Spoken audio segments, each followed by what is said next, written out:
Η Blue Origin αποκάλυψε τα σχέδιά της για ένα φιλόδοξο δορυφορικό δίκτυο με την ονομασία TerraWave.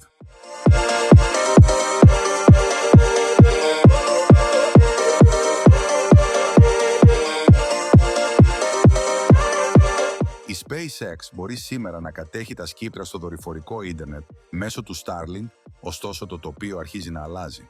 Η Blue Origin, η διαστημική εταιρεία του Jeff Bezos, αποκάλυψε τα σχέδιά της για ένα φιλόδοξο νέο δίκτυο συνδεσιμότητας με την ονομασία TerraWave, το οποίο φιλοδοξεί να προσφέρει συνολικό διαθέσιμο εύρος ζώνης που φτάνει τα 6 τεραμπίτ ανά δευτερόλεπτο, τόσο για upload όσο και για download.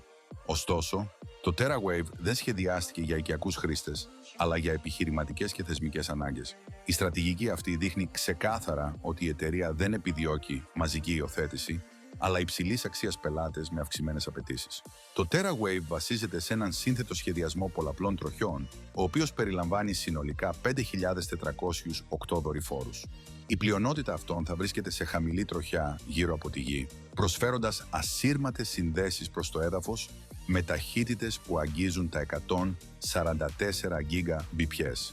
Παράλληλα, 128 δορυφόροι σε μεσαία τροχιά θα λειτουργούν ως ραχοκοκαλιά του δικτύου, επιτρέποντας αμφίδρομες συνδέσεις. Αυτή η αρχιτεκτονική προσφέρει όχι μόνο υψηλές ταχύτητες, αλλά και αυξημένη αξιοπιστία, κάτι κρίσιμο για αποστολές και εφαρμογές όπου η διακοπή σύνδεσης δεν αποτελεί επιλογή.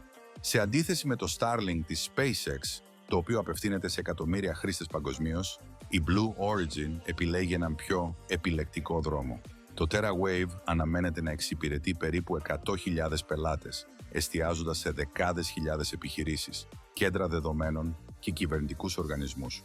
Πρόκειται για χρήστες που χρειάζονται σταθερή, ασφαλή και εξαιρετικά γρήγορη συνδεσιμότητα για κρίσιμες λειτουργίες, όπως cloud υποδομές, απομακρυσμένες βιομηχανικές εγκαταστάσεις, στρατιωτικές εφαρμογές ή διεθνή δίκτυα επικοινωνίας.